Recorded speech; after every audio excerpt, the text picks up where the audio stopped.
we reach a point where the machines are autonomous, they're able to make their own decisions, they have their own on-chain identities, they have the ability to update their own objective functions and reward models, which in combination with crypto economic property rights basically makes them sovereign economic actors. All this will be coming in the next 12 months. That's pretty soon. For sure. At that point, you have this completely Darwinian market for intelligence, and we don't know what happens next.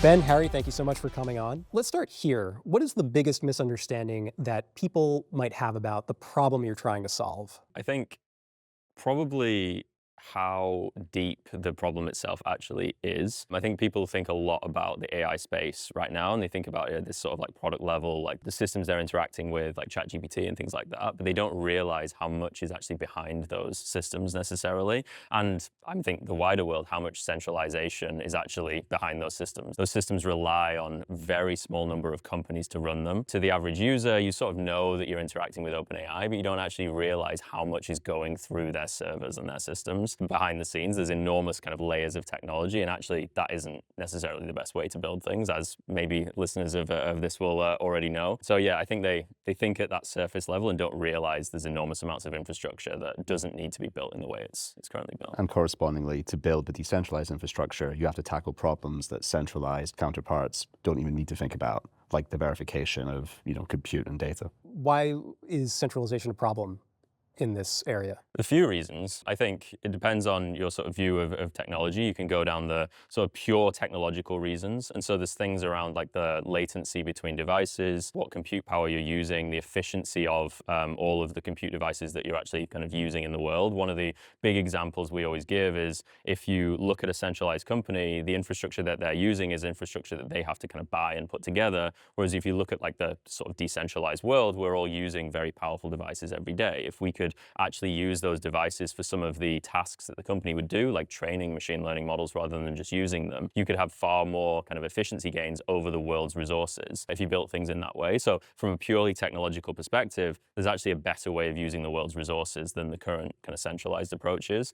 You can also look at the philosophical angle of we are building very powerful technology that every human interacts with. It reflects kind of your internal state. It starts to learn a lot about you as an individual. If we let a single company build that representation, they hold an enormous amount of power in the world. If you actually distribute that out and provide it in a kind of sovereign way, i.e. it's on all of our own devices and we kind of own it, then actually you steer the world in a very different social direction. And I think philosophically that's very important to a lot of people, right? So I think you can look at it on those two angles. There's probably other angles as well. Yeah, what right now looks like a form of economic liberation from large hyperscalers and, centralized entities is ultimately going to come on, which is more like civilizational, particularly as machines are more and more embedded into our lives, the economy, they're making more decisions.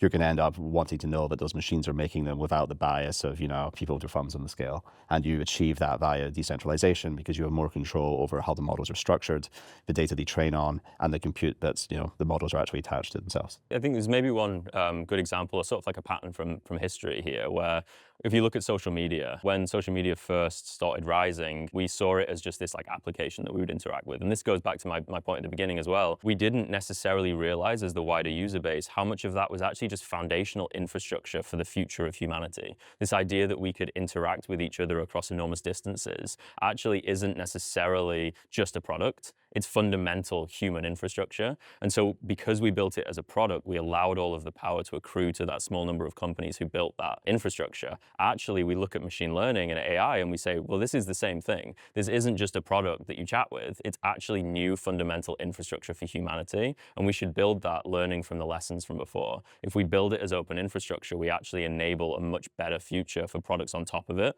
rather than this concentration of power in the hands of the company that captures the entire infrastructure and product stack. That's a great analogy. Why is crypto necessary for this? Generally, trust is the big piece. So underneath everything, you have trust and coordination problems. So if you're building any kind of infrastructure, you're having any interaction between humans or between machines and humans, you have to establish trust in some situation. Typically from a pure kind of compute perspective, we take a really narrow example and we say, I have a machine learning model and you have a GPU. I want you to run my machine learning model. We have to have a trusted relationship. Otherwise, I have no idea what you've done when I've handed you my model. And right now in the current world, we establish that trusted relationship with a lot of kind of human social infrastructure. And so maybe you have a company, I have a company, we sign contracts. If you violate the contracts, I could sue you in a court system and then I could recover costs. And it's this huge kind of machinery that solves that trust problem for us. Crypto allows us to do that entirely programmatically. And so that's very efficient. If it's just humans, it's great. It makes it more efficient. If it's machines, it's essential because a machine can't go through the court system. It can't operate through those human world trust mechanisms. It needs programmatic trust mechanisms. And so crypto becomes essential if you start swapping in machines for humans in those interactions. And when we initially co-founded Gensyn, we came from sort of traditional machine learning backgrounds. So we came from that contract world. But then around 2021, we realized in order to get that kind of trust, you need a decentralized state machine. We did the kind of research walk and we ended up at crypto. Crypto's the only solution.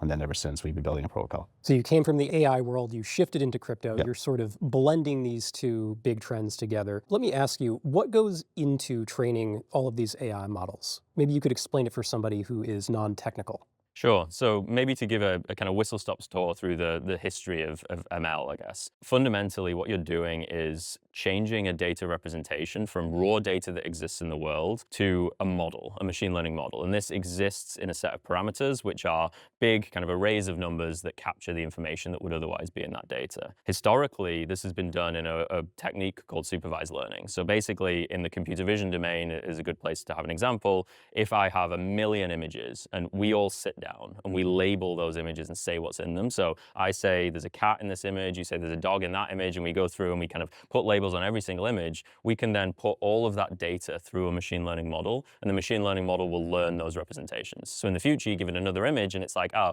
I've seen tons of images of dogs, I know this is a dog, I label it. And so that was the kind of historical way that it was done. More recently and through time, this has changed from just that pure kind of labeled data, learning the representations that humans give it, through to learning representations without any human labels. So this is unsupervised learning, the idea that you just give it 100 million images and you say, learn what you can from these images, just cluster them together and figure out the kind of differences. You can combine that with supervised learning into semi-supervised learning to get even better results. But more recently, the most kind of interesting wave has been within reinforcement learning, post-training, or just reinforcement learning in general, where you basically give the machine an environment and a kind of reward signal to operate with, and then you let it explore. And so this allows it to navigate through whatever that environment is. And that environment could be images, or it could be anything. It could be the kind of physical world if you have a robot. But this allows us to use the compute that machine learning model is using to generate its representations without requiring a human to label every sample. And so it takes away that kind of like human effort, shifts it to the creation of an environment, and then just puts it all on the execution of the machine learning model. So it's much more efficient from a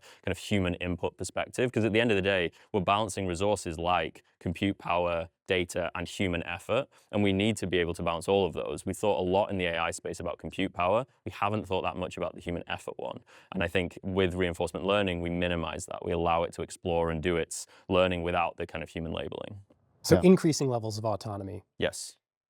I just add that I think as a society, we're about to reach, the water is about to reach the boil in terms of this final piece where humans need to interact less formally with machines, and they're able to kind of solve that final step that Ben mentioned. We reach a point where the machines are autonomous, they're able to make their own decisions, they're their own economic actors, they have their own on-chain identities, they have the ability to update their own objective functions and reward models, which in combination with kind of crypto economic property rights basically makes them sovereign economic actors. All this will be coming in the next 12 months. That's 12 months, that's pretty soon. for sure. And that's at that point, you have this kind of just completely Darwinian market for intelligence, and we don't know what happens next. So it's a very kind of interesting point in civilization. And it all comes from these kind of developments in both crypto and machine learning. I think there's one point that I think everyone will look back on, and in hindsight, it'll be obvious. But if you look at computing as a technology, humans had to learn to interact with a purely deterministic machine. So it's purely imperative. We know exactly what it's going to do, and we have to interact with it with these formal rules, because that's how computers work. And we, I think, have always thought that that's just the way you interact with technology. Actually, I think historically we'll look back, and that'll be a blip. It'll be that we had to do that at the very beginning of computing as a technology because we hadn't figured out how to do it more natively for humans. And actually, we're coming out of that era now, and machines are becoming probabilistic. Having a machine learning model on the other side of the screen instead of just imperative code means that you can interact with it like a human, probabilistically. And I think humans naturally, that's how we operate. We're constantly calculating probabilities out in the kind of world. That's what we're doing. Nothing is certain to us necessarily. Whereas with computers, we've had this short period of time where it is certain and we got used to that, but that's not necessarily natural. And I think we'll look back and say, oh, that was just like a few decades that we had to do that. And actually, it's much better now that we got past that first kind of growing up phase, and now machines are probabilistic just as we are. Yeah, it sort of reminds me of Thomas Kuhn's Structure of Scientific Revolutions, that we're undergoing this paradigm shift. And previously, there were these models discussed in the 1940s, these different pathways that computing could take. And it just so happens that we ended up going with the John von Neumann architecture route. But there were other sort of more neurally focused methods, potential paradigms out there. And I guess now the technologies are just lining up to enable that other pathway to open up. Yep. Okay, lightning round for you two. I'm going to ask just a few rapid fire questions. What advice should founders ignore? Oh, almost all of it. I've gotten this answer before. Yeah, no, I learned this heavily in my previous startup. Everybody will give you advice. It always comes from a certain context that that person has, and that context is not your context. As a founder, you have the absolute maximum information about the thing that you're doing. You can't give all of that information to somebody else to give you advice. And so advice, realistically, is just a data point that you should ingest, you should think about, you should decide whether to kind of ingest that data point, not the advice, just the sort of context it's coming from, and discard the vast majority of it. If you actually take advice itself, you're almost all of the time going to be doing the wrong thing, in my opinion. What's the worst advice that you've gotten then? I go back to my previous startup. Whilst raising funds, I spent a lot of time kind of talking to investors about what they thought we should do. And in the end, I ended up pushing the business down a line that came from their advice. And out of the end of it, after 2 years, I looked at what we'd built and I said, this is nothing close to the business we should have built. This is what an investor thought that might be a good business. But they're in a completely different position. They don't necessarily know the tech. They don't know what we're looking to solve. They've just looked at it and applied some sort of like B2B businesses are good framing to it and pushed us down a route. And there's no kind of downside to them. They don't have any skin in the game in this situation. They're not that bothered. So I think the worst I had was just that general wave of pushing us to build a different business. And I think that's a huge mistake, especially for a very early kind of like first-time founder where you don't realize you hear this advice and you think it's well-meaning, you think it's good, but actually what you should be doing is putting up a kind of wall. You should listen to it, but decide what you take, and you should take very little. Harry, anything to add to that? Plus one to that, I would maybe stress over-indexing on credentialism. So it can happen either kind of more commercially in the case talking about, investors and stuff when you're fundraising, or it can even happen technically. We sit in a relatively deep tech area and you're doing things that haven't been done before. If people have kind of been adjacent to the area and have lots of opinions about it and you defer too much to them, you can end up basically hamstringing yourself. And we definitely had scenarios before where we've over-indexed on advice from certain people and it's actually slowed us down, where in fact, if we just said, well, maybe we just do it a bit more hackily, or we just do it kind of the way we think it should look, and maybe someone who's been in the space longer might turn their nose up at it. It doesn't feel true or pure. You actually get to something which is meaningful and more powerful and more vision aligned faster, and often the technology is just as good. So we've learned that one the hard way as well. What book would you recommend people read? It's probably a bit cliche, but Zen and the Art of Motorcycle Maintenance. That's a classic. I think it's a really good one. Yeah. Heart of Darkness. Heart of Darkness. Yeah. Joseph Conrad. Yeah. What is your biggest productivity hack? I would say managing your energy, not your time. I think people get wrapped up in thinking about how much time they're spending working, and it's the wrong thing to focus on. If you genuinely are holistically as an individual aligned with what you're doing and want to achieve long term, the best thing you can do is maximize the amount of energy you can put into things. But the trap there is that it can feel like you're not necessarily working as hard as you could be. But if you understand yourself, your brain, and how you work, actually just like stopping staring at a laptop screen, going outside for like 2 straight hours and just walking gets you through far more work as like real work than you would sitting in front of that laptop screen just grinding out what would be seen kind of normally as work. And so just forgetting that idea that I have to sit in front of this thing for any kind of set amount of time and thinking about what do I actually just want to achieve here and how do I maximally achieve that, and kind of throwing away the sort of like what it might look like or what other people might think about it in terms of whether it's real work or not is crucial. But again, you have to be completely aligned holistically with what you want to achieve. Otherwise you're going to go off in other directions. Mine's probably like a touch less cerebral, but it's basically powerlifting. So. Powerlifting. Okay. You need mind and body. You need the synthesis. Yeah. If you're lifting a very heavy weight, it's a bit of like a mental like palate cleanser. It's very hard to think about anything else. If you're like under like a squat bar, for example, like a very heavy weight, it's something I've found where sometimes I go into like the gym to lift weights and I'll be like, you know, thinking about everything that we've just been talking about. And then for like the period immediately after it does just, it's like a reset button. And it's useful doing that, you know, most days. Finally, what is the smallest hill that you will die on?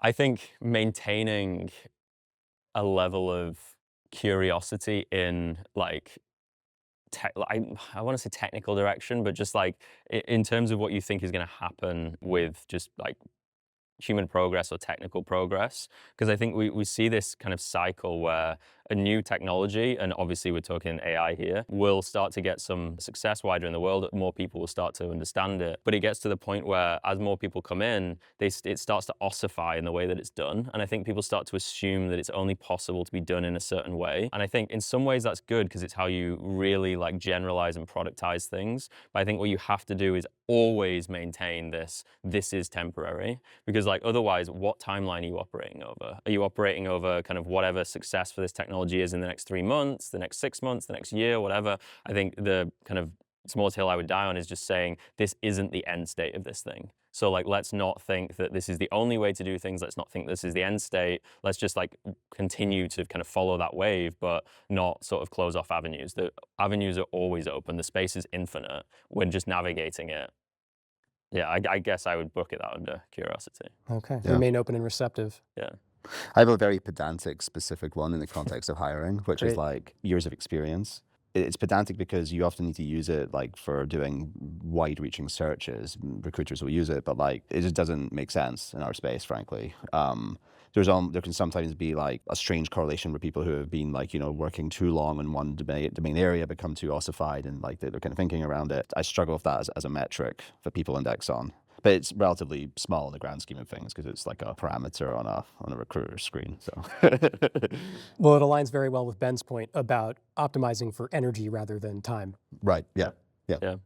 Great. Ben, Harry, thank you so much for coming on the show. Thank you. Appreciate it. Thank you.